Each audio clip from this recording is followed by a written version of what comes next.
হাই friends, মই আজি আপোনালোকক বস্তু এটা দেখাবলৈ গৈছোঁ। 50 টকা কইন্স দেখিছেনে আপুনি?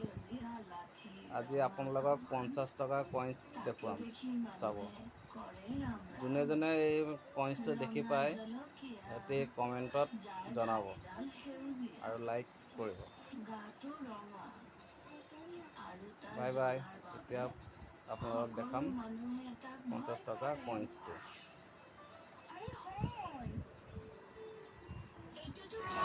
যোনে যোনে এই পইচাটো চিনি পায় সি কমেণ্টত জনাব আৰু লাইক কৰিব। চিনি পায় নে নাপায়, এই পইচাটো পাইছে নে পোৱা নাই আপোনালোকে? পালে লাইক কৰিব, কমেণ্ট কৰিব। এনেই আপোনালোকৰ লগত অলপ ধেমালি কৰিলোঁ।